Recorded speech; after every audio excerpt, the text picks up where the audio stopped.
Sino ba ang pinagtatakpan mo, Ping? Tandang-tanda namin lahat ng mga ginawa ninyo. O ngayon, nakarma kayo. I challenge Senator Lacson.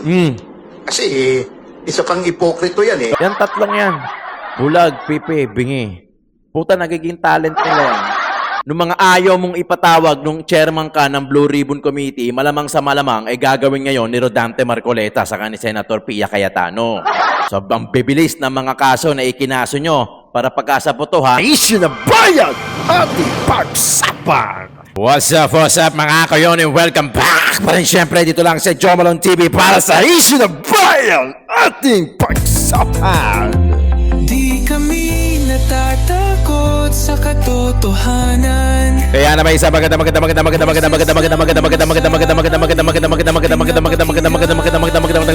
kami sa inyo. Issue ng bayan, ating pag-usapan. Papasok na mga sukay, Lunes na Lunes. Uy, June 1 today. Palakpakan naman dyan Nasa kalahati na tayo ng 2026. Para sa mamamayan, Paborito ko to. totoo ang laban. Hindi puro drama, di rin chismisan. Lahat ng tanong may klarong kasagutan. Kasama ka dito sa diskusyon. Boses mo may halaga sa solusyon. Laging alerto, mapagmatsyag. Truth ang hanap, di kami na. Paborito ko yung partner. Ano ba yun? Walang dayaan, tunay ang serbisyo. Direksyong usapan. Ang ganda nun, no? Nung part na yun. Jomalon TV, Issue ng bayan. Alright, mega love shoutout sa lahat ng viewers natin dyan. Ha, pasok na muna. 1 minuto and 37 seconds lang itong intro natin. O bakit naman hindi? Napakaganda naman yan. mamayan. Napapanahon. Totoo ang laban. Ito rin, paborito ko rin to. Walang kulay, walang kampi. Balita, talakayan, katotohanan.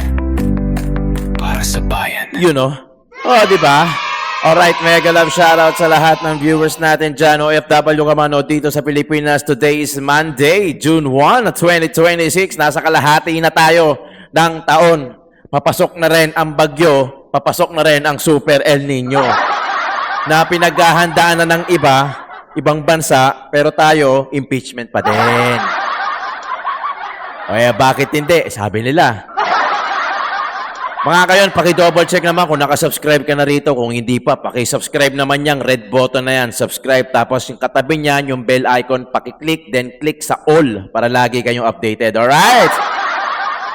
Sa description box natin, mga kayon, nadya dyan yung link ng Facebook natin. Iba yung ina-upload natin doon. Nadya dyan din yung link ng TikTok natin. Iba rin yung, parehas lang pala sila ni Facebook. At yung mga backup channel natin, yung tatlo. Tito ng Ina Mo, yung food vlog natin, Kwento Terong Tito, yung podcast natin, at yung Jomalong World Travel, yung travel vlog natin. Paki-subscribe na lang, mga kayon. Maraming salamat sa lahat na gagawa ng effort na yan. Alright? Mega love shoutout sa inyo lahat. Attendance check. Paki-comment naman dyan sa baba kung saan yung pinaka-exact location nyo. Tapos, meron akong pinamimigay na sticker. I don't know kung makakasalubong nyo ako sa daan. Ganito yung itsura ng sticker, oh. Ang problema lang kung paano ko to bibigay do sa mga viewers natin abroad. Yan. Wait nyo lang yung ganitong cup natin, ha? Naghahanap pa ako ng supplier kasi ito naka-emboss. Ayoko kasi yung embroidery na yung parang flat. Mas gusto ko to naka-emboss. Tinanong ko na yung gumagawa nito hindi pa sila nagko-customize. So, hahanap ako ng ibang supplier, pero baka may marerecommend kayo, magpapagawa ako, magbebenta ako. Tapos magpapagame din ako para sa mga free na ganitong cup. Duterte tayo hanggang 2028. Tandaan nyo etong 2026 na lang ang huling baraha at huling taon nila dahil 2027 no bearing year yan. Lagi ko sinasabi dito, yan 2027, busy na yan sa premature campaign nila. At busy na yan sa mga magpapapogi para doon sa lahat na gustong ma-re-elect sa 2028. Yan, nandiyan na rin yung mga babaliktad. Yung iba, hindi actually babaliktad. Medyo lilihis lang ng onte para hindi masyadong garapalan ng datingan. Oh, pero papaliktad na rin yun. Papaliktad na rin yun. Nandiyan dyan na yung mga kakatok sa inyo. Kunyari, mamimigay ng mga ganito, ayuda, tutulong, di ba? Ihimasimasing kang gano'n. Kulang lang, hugasan yung pet nyo. May kakatok dyan sa mga bahay nyo. Patuloyin nyo, mga politiko, maghuhugas ng pinggan nyo yan. Ha? Papasukin nyo kasi lahat gagawin yan para makapagpabango ng 2027 dahil 2028 gusto nilang ma-re-elect. Ang problema kasi nila, meron ng mga social media platform na kung saan nababalikan yung dati, gaya na ito si Erich, na kung saan yung sinuka niya noon, kinain niya ngayon. Di ba? Pilit pa niyang pinagtatanggol, kagrupo pa niya, ka-minority block pa niya, ay talagang, nako, Diyos ko. Yun ang kagandahan sa social media platform, na talagang nababalikan natin kung paano sila naging basura at kung paano sila kumain ng suka nila. O, totoo, di ba? O, anong pakiramdam ngayon? Ang sakit. Sa bagay, hindi naman nagpe-Facebook yung mga yan. O, kasi syempre, napupulaan sila sa social media kasi kitang-kita na eh. Kitang-kita na yung ebidensya. Syempre, kada scroll niyan, pagka nag-trending, makikita niyo yung mukha nila, mabibwisit, ibabato yung cellphone nila. Ay, may mga admin naman yung mga yan. May mga editor yan. Siyempre, may mga pera yan. So, sila yung nag-a-upload. So, sila yung nai-stress. Bili mo, manok mo, tapos ginaganon. Yan ang number 1. Para doon sa mga kapwa ko, social media influencer. Alam ko, hindi na walang peace yan. Alam niyo kung bakit? Ang hirap magtanggol ng isang politiko na manok nyo, na pinagtatanggol nyo, na binablog nyo, na alam nyo naman na etong mga to ay masasama talaga. Putang hirap nun ha. Ipagtatanggol mo sa social media tapos yung manok mo masama. Puta, para kang tanga nun. Di ba? Kaya nga ako, number 1 rule ko kailangan i-review ko din. Di ba? Yung politiko. Dapat, good person. May takot sa Diyos, saka may malasakit sa tao. Diba? Gaya ng sinasabi ko, pag may takot sa Diyos, may takot sa tao. Pero pag walang takot sa Diyos, putya, sino ka? Di malamang wala rin takot sa'yo. Madali naman yan. Sa panahon ngayon, may mga medium na tayo, may mga ways na tayo na makapag-background investigation sa mga sarili natin at tignan natin kung sino yung mga politiko na talaga namang may bahid ng kasamaan. Number 1, gusto nyo sample? O, ito, sige, bigyan natin kayo ng sample bago tayo pumunta sa mga video natin. Lahat ng mga tahimik at sarado bibig at nakatikom ang bibig sa issue ng flood control, puta, mapag-isip-isip na kayo. Sige nga, kayong mga politiko na tahimik ng flood control issue, magbigay nga kayo ng dahilan sa akin kung bakit tahimik kayo doon sa flood control issue na yan. Come on! Prove me wrong. Diba? Ito mga viewers ko, puta, mas magaling pa sa akin to. Diba? Bakit kayo tahimik? Ano ang meron? Nagtatanong lang ako, ha? Huwag kayong manggagalit sa akin. Nagtatanong lang ako. Kaya nga sinasabi ko, prove me wrong Diba? Komentan nyo dyan Ano ba? Diba? Ang kinatahimik nyo, busy ba kayo? 9 na buwan na walang resultang maayos ang flood control issue na yan. Anong dahilan bakit tahimik kayo? Di ba? Nagtatanong ako. Kasi baka mamaya meron kaming hindi naiintindihan o talagang busy lang kayo. O baka naman talaga ang hirap magsalita pagka puno ang bibig. O may pinagtatakpan ba kayo? O meron ba kayong gustong palusutin? O baka naman kasi damay kayo. O baka naman nakatanggap kayo ng maleta. Nagtatanong lang ang Joe Malone TV, ha? Kasi hindi namin alam dito di ba? Nakabase lang kami sa mga napapanood namin, sa mga hearings, sa mga investigation. Kasi sa Wednesday, sa Thursday, uumpisahan na yung Blue Ribbon Committee. At napansin nyo, kay Jinggoy Estrada, ang bilis. Ang bilis. Pagkakaso, puta, parang ilang araw na lang, di ba? Parang ganun kabilis. Pero yung flood control issue, puta, 9 na buwan. Puta, mapapaisip ka na lang talaga sa gobyernong ito, no? Sa totoo lang. Di ba? Kay Jinggoy Estrada, kay Senator Jinggoy Estrada, napakabilis ng mga pangyayari. Kitang-kita natin. Pero doon sa flood control issue, puta, napakabagal. Kaya minsan yung justice delayed, justice denied, minsan mapapaisip ka na lang. O, nagtatanong lang ako, ha? Nagtatanong lang ako. At napapaisip din kami. Kasi hindi naman kami tanga. Huwag nyo namang gawing mangmang yung mga Pilipino at huwag nyo namang kaming gawing lalong tanga. Kasi sa panahon ngayon, wala na. O kukaunti na lang. O sabihin na natin, medyo marami pa yung hindi mulat, hindi aware, hindi conscious sa mga nangyayari sa gobyerno. Pero karamihan pumapalag na. Tinatandaan na yung mga mukha nyo isa-isa. Kita-kits sa 2028.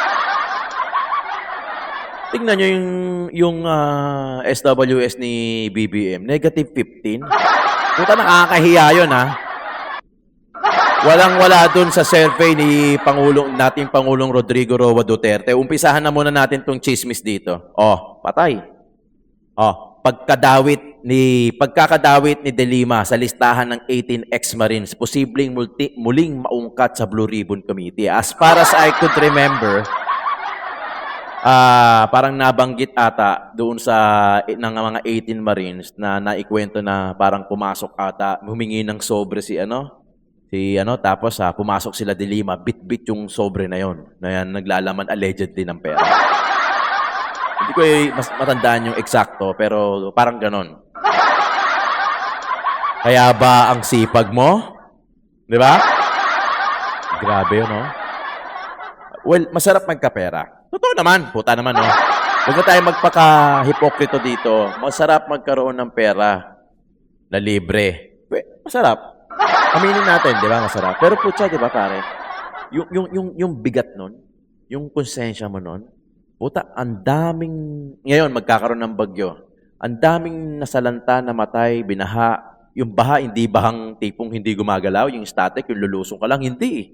Rumaragasa, di ba? Panood nyo naman, ah. Sabi ko nga, hindi pa hapa ba yan? Rumaragasa na yung baha.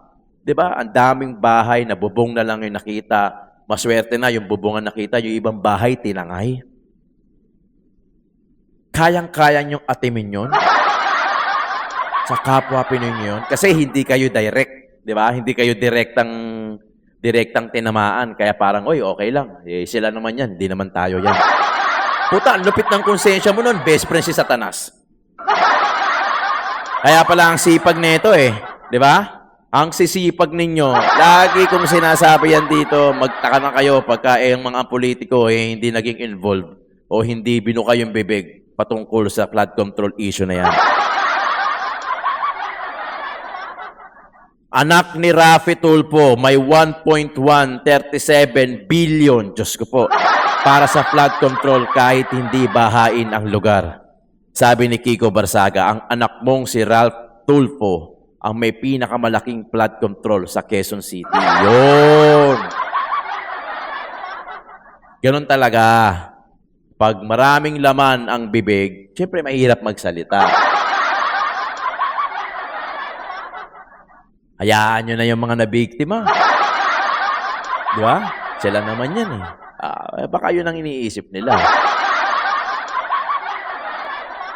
Talagang totoo yun, na ang tao pag naging ganid sa pera, na nababago yung ugali, nabubulag, nabibingi, napipipi. Di ba? Yan tatlong yan. Bulag, pipi, bingi. Puta, nagiging talent nila yan. Nagiging skill nila yung ganyan. Di ba? Grabe yung pagkatahimik tapos makikita mo may mga ganong-ganong side comments. Grabe yung politika. Grabe yung korupsyon sa Pilipinas. Magsasabi ako ng korupsyon dahil meron naman talaga. Hindi kasi baka sabihin nila, hanapan nila ako ng patunay. Anak ng puta naman Tanga lang yung maniniwalang walang korupsyon sa Pilipinas. Well, obviously, nadyan na yan sa inyong mga kaharapan. Lalo na yung mga politiko na nasa within the circle. Puta, alam nyo naman yan. Puta naman Kami nga outside sa circle nyo Nararamdaman, nakikita namin Diba? When I say nararamdaman, yung mga binaha. Diba? Kung hindi naipit yung pera, kung hindi nyo ninakaw, hindi naman babahain yung mga yan. Dati yung mga lugar na hindi binabaha, binabaha ngayon. Yung mga binabaha noon, lalong binaha ngayon. Di ba? Puta, anong ginagawa ng gobyerno natin? Wala, kinukuha lang yung pera natin, tapos bibili sila mga property sa ibang bansa para pagka nabulyaso sila, doon sila tatakbo. O kaya yung mga politiko na yumaman na, kumuha na ng maraming pera, syempre yung mga anak nila, papatakbuhin nila para meron silang power, continuous yung power nila, tapos yung mga pera nila, ipapasa. Puta, ipasa nyo sa mahirap. Ipasa nyo sa magandang proyekto ng gobyerno ng Pilipinas. Hindi lang pasa sa inyo lang napupunta sa mga bulsa ninyo. Ganun kayo kaganid. Ganun kayo kasakim. Huwag nyong palitan yung pwesto ni Satanas. Diba? Sa kanya na yan eh. Huwag yun ang palitan. O, eto na. Malapit na kaming makabalik sa pwesto. Assuming that in 2 weeks, Senator Villanueva and possibly another senator are issued warrant. The ratio could shift to 11-10, effectively making us the majority. O, di ba? Anong intensyon? Okay. Anong intensyon? Bakit gusto nyo makapalik sa majority? Para hindi buksan yung blue ribbon? Remember, Ping, nung may ikaw ang hawak, wala naman talagang nangyari. Di ba? Kaya minsan mapapaisip kami, sino ba ang pinagtatakpan mo, Ping? Meron ba? Sabihin nyo naman, oh. Di ba? Tandang-tanda namin lahat ng mga ginawa ninyo, mga pagbumuka ninyo, kita-kits tayo sa 2028. So, ganito ayun na, lumabas na sa bibig nila, may kakasuhan ulit, 2 pang senator para mabawasan yung bilang. Kasi si Bato, hindi na makakasulpot eh. Kasi pag sumulpot si Bato, aarestuhin nyo si Bato. Si Jinggoy, may kaso na. O sino sunod? Si Villanueva. Saka yung isa, malamang ko, si Marcoleta to eh. Diba? Ganun kayo kalupit. Diba? Tandaan nyo, mga kayon, lalo na yung mga viewers ko at yung mga lalong hindi ko viewers na, nasa kabila, na nagpe-fiesta, na nagsisigaw sila na loyalista sila. Pucha, tumingin kayo, ganun ba kayo katanga? Hindi nyo nakikita yung mga ganitong bagay. Pinagtatakpan nila yung flood control issue. Kayo, loyalista pa rin kayo ng loyalista. Uulan na naman ngayon, 2026 Babahain na naman tayo. Swerte yung mga tao, yung mga lugar na hindi binabaha. Pero puta, paano naman yung mga binabaha talaga? Yung mga dating binabaha na binabaha ngayon lalo, at yung mga hindi binabaha noon na ngayon binabaha na. Ano yon? Roleta na lang? Na pagka tinamaan ka, oops, chamba, sorry ka na lang.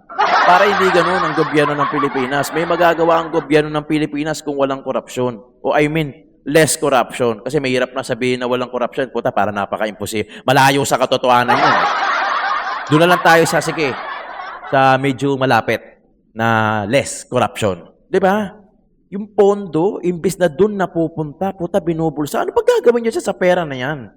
Lintik na pera na yan, Diba? Kunin na sana kayo. Diba? Kung si Pangulong Bongbong Marcos sumadsad ang net satisfaction rating sa pinakabagong survey, si Vice President Sara Duterte naman ang may pinakamataas sa kabila yan ng kinahaharap niyang impeachment. Narito ang Frontline Report. Sa usapin ng net satisfaction rating, si Panis! Vice President Sara Duterte pa rin ang nangunguna dyan kung ikukumpara sa mga pinakamataas na opisyal ng bansa. Base sa survey ng social weather stations noong March 24 to 31, 54% ng mga Pinoy ang kontento sa performance ng bise, habang 25% ang hindi. Katumbas yan ang positive 29 na net satisfaction rating. Alam nyo, etong rating na to, may mga natatawang ako eh. Marami nagko-comment doon sa post ko na 1% lang yung tinaas. Anak ng puta naman Kumpara naman sa negative 15. Puta, ang ginaw nun. Biri mo, ganun kalamig yun. Di ba? 1% ang itinaas ni VP Sara sa kanyang net satisfaction kumpara noong November 2025. Ayon sa SWS, tumaas ang bise sa Metro Manila at kilalang baluarte ng mga Duterte na Mindanao. Wala talaga, no? Duterte talaga to. Pero bumaba rin ang score niya sa Visayas at Balance, Luzon. Isinagawa ang survey sa kasagsagan ng impeachment proceedings kay VP Sara kung saan natukoy ng House Committee on Justice na may sapat na basihan ang reklamo laban sa bise. Sumunod kay VP Sara si dating Senate President Tito Soto na may positive 15 net satisfaction. Aba, talaga naman, oh. Nabawasan siya ng 1 punto kumpara noong Nobyembre. 1 puntos din ang ibinaba ni House Hmm. Speaker Bogie D na may positive 4 net satisfaction. Steady naman sa positive 9 na net satisfaction si Chief Justice Alexander Gismundo. Nauna nang inilabas ng SWS ang rating si Pangulong Bongbong Marcos. Mas kumaunti ang mga Pinoy na kontento sa kanyang pamumuno. Sumadsad siya sa pinakamababa niyang net satisfaction rating na negative 15. Poor ang ganyang score para sa SWS. Oh, poor. Ipinagkibit balikat naman niya ng palasyo at iginiit na tuloy pa rin sa trabaho si PBBM. Siyempre, di ba? Oo. Siyempre, hindi ano yan, in denial stage yan. Kasi sasabihin nila, SWS survey lang naman yan. Pero puta, ramdam yan. Sa totoo lang, manood kayo ng mga survey, yung mga live survey ng mga vlogger, makikita nyo kung ano talaga mga hinanaing ng taong bayan. Ramdam nila yan eh. Tayo kasi yung unang makakaramdam, hindi naman sila. Di ba? Pag ang gobyerno maayos, from top to bottom yan, mararamdaman ng mga nasa babayan. Ano yan? Kayo-kayo lang? Tangin. Di ba?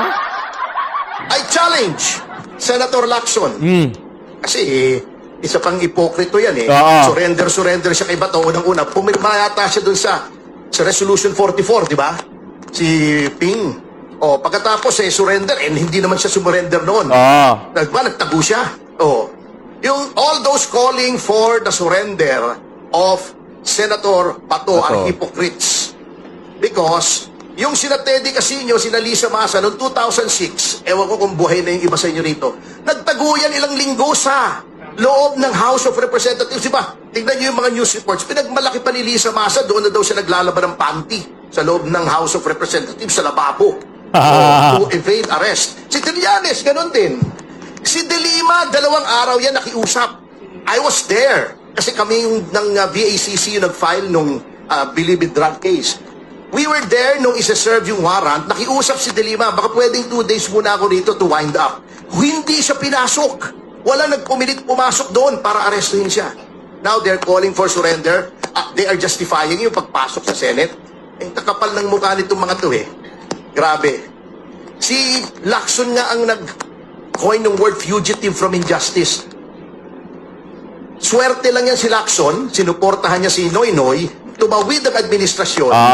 Noong nakasurvive yung certiorari niya ng Court of Appeals, yung si Solicitor General Cadiz, an Aquino appointee, did not appeal. Can you imagine the crime of the decade, hindi mo i-appeal yung pagkatalo ng gobyerno? Solicitor General ka. Yung mga annulment cases nga na ordinaryo, ina-appeal automatically ng OSG, siya hindi niya appeal. Yung Dacer Corbito double murder, may 2 tao na patay. On a technicality, nag-grant yung lifting ng warrant ng principal accused, hindi mo i-appeal. Yan ang tirada. Diyan swerte si Ping. Swerte lang talaga si Ping. But one day his luck will run out. Yes. Anyway, I challenge him. Sige, pakita nyo yung tunay na mukha nyo sa sambayan ng Pilipino. Forever mag-walk out kayo. Sige. Pakita nyo. Show your true colors. Ganyan naman kayo. Pikun kayo eh. Pag kayo majority, okay lang. Pag kayo minority, hindi okay. Di ba? Mauubos din ang swerte mo, Ping. Mauubos din. Totoo lang. Yung nangyayari kay Ping, ano naman yan eh. Sige, sabihin na natin, sinuerte. Pero mauubos din yan. Walang nangyaring maganda doon sa flood control issue na hinawakan mo na ikaw pa naging blue ribbon. Hinaway-away mo pa si Marcoleta. Sa totoo lang, wala din naman eh. Wala ka rin naman. Diba? Marcoleta talaga ang tunay. Ang bilis nung kay Marcoleta, puta, sa sobrang bilis, pinalitan nyo kaagad eh. Obvious na obvious eh. Diba? Ang daming nangyayari noon Nung nga si Senator Dante Marcoleta may hawak ng blue ribbon, sa sobrang dami nung nangyari, puta, sinapawan nyo kaagad. Kasi alam nyo, madedelicates kayo. Di ba?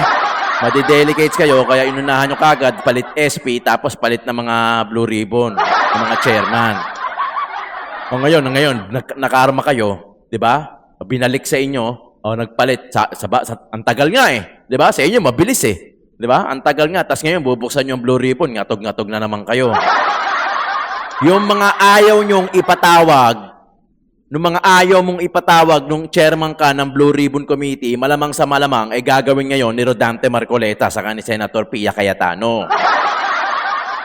Kaya nagpapaisip kayo, so ang bibilis ng mga kaso na ikinaso nyo, para pagkasabotohan, ay sa bilangan, mas lamang na kayo, kayo na ulit ang majority, tapos itutuloy mo lang kunyari yung Blue Ribbon Committee, gagawin mo tanga yung mga Pilipino, pero totoo, de-delay mo lang talaga. Kasi dinelay mo na ng 9 na buwan eh. Yun yung claim ni Senator Dante Marcoleta. Bakit ngayon hanggang walang nakukulong? Puta, sinong kinulong nyo? Si Diskaya? Ano yon? Sacrificial lamb? Inalay ninyo? Sa poon ninyo? O, binulungan ninyo. Ikaw muna. Huwag ka mag-alala. Kami nang bahala sa mga pamilya mo. Puta, mayayaman naman yung mga yan eh. Ano? Sacrificial lamb. Tapos pagka tayo pa rin na opo, mapapalalayain namin kayo. Gagawin namin kayong state witness para hindi na kayo may kaso. Di ba? Puta, kilala na namin yung baho ninyo. Yung laruan ninyo, yung mga laro-laro nyo, ganyan. Alam na namin yan. Kung talagang patas kayo, lagi ko nga sinasabi, di ba? Kaya sa mga ano natin, yung mga nasa kabila, sige, huwag na natin sabihin si Pangulong BBM. Kung sana kayo, may pinakulong kayo, puta, baka ma-reverse niya pa yung mga nangyayari ngayon. Sa totoo lang. Di ba?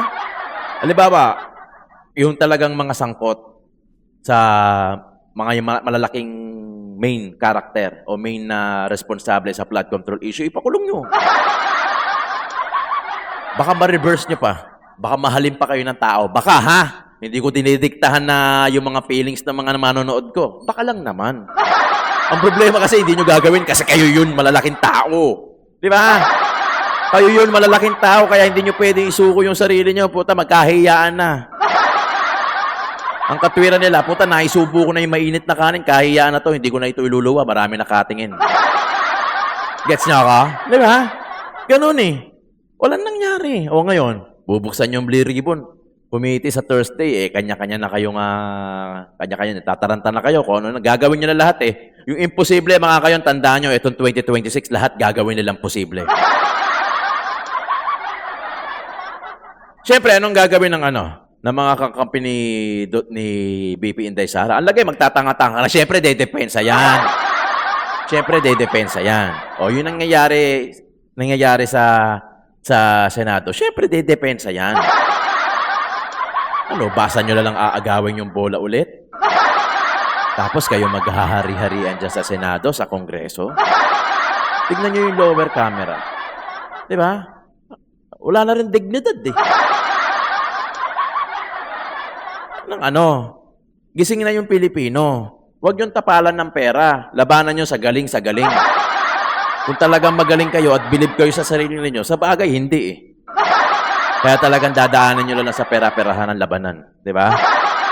Kasi pera na lang yung meron kayo. Pero yung dignidad, wala na yan sa inyo. Wala na. Pera na lang ang hawak nyo. Yan na lang ang pinambibili ninyo.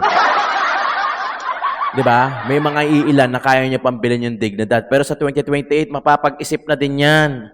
Kasi sawa na yung tao, sawa na yung Pilipino sa nangyayari sa gobyerno ng Pilipinas. Yun naman ang totoo eh. O ano? Diba? Titirahin nyo rin ako. Opinion ko to. Channel ko to. Freedom of speech ko tong sinasabi ko at wala akong kinukonvince na mga audiences ko na kampihan nila ako. Isa lang ang sinasabi ko lagi sa kanila, hindi yan mga tanga.